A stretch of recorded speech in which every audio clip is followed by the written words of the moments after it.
This is Hena Khan, a Pakistani American who is trying to eliminate misconceptions of Islam through the story of a young Muslim girl.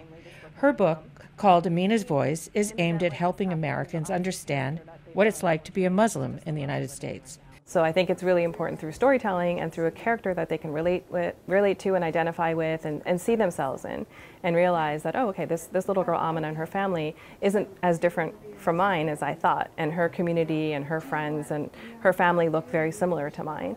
And hopefully that helps develop more understanding and more tolerance of Muslims. Inside this bookstore in Washington, D.C., Hena is signing copies of her book and talking about the challenges a Muslim teenager faces in the U.S., her adopted home country.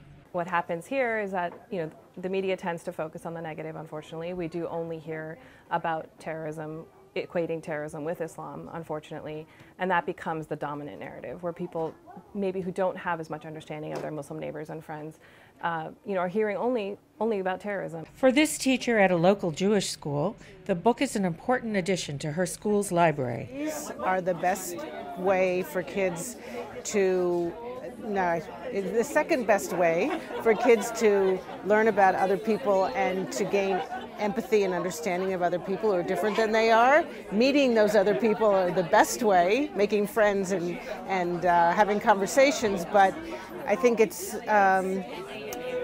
that our challenge is getting the kids to read the books because they go to what they know. Student Mia Endelman read the book and she learned a lot. Kind of learned a little bit about Muslims. I didn't know what Muslim churches or a mosque. I didn't know it was called that before.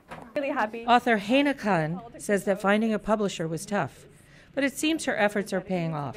Sharon Blanchet for Yahya Albarznji for VOA News, Washington, D.C. And to have editors who are not, from my background or culture tell me, well,